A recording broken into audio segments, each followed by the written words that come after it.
hindi lahat ng kagustuhan ng puso mo o ninanais ng puso mo ay galing sa Panginoon. God fulfills desires that honors Him.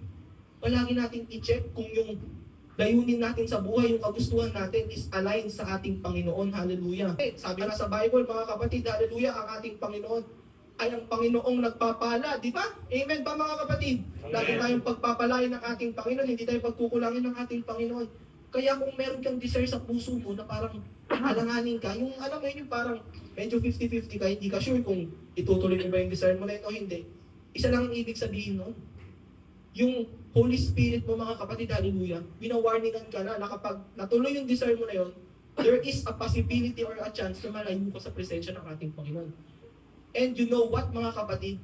Yun yung pinaka-worst pa, di ba? Pinaka-worst na pwedeng mangyari sa iyo, sa buhay mo at sa pananampalataya mo bilang Kristiyano.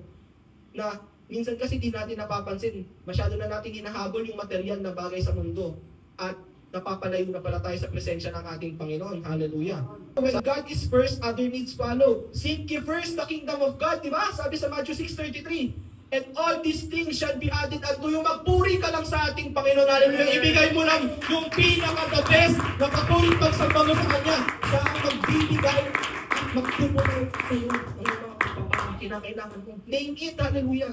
Ibibigay yan sa iyo ng ating Panginoon. Hallelujah.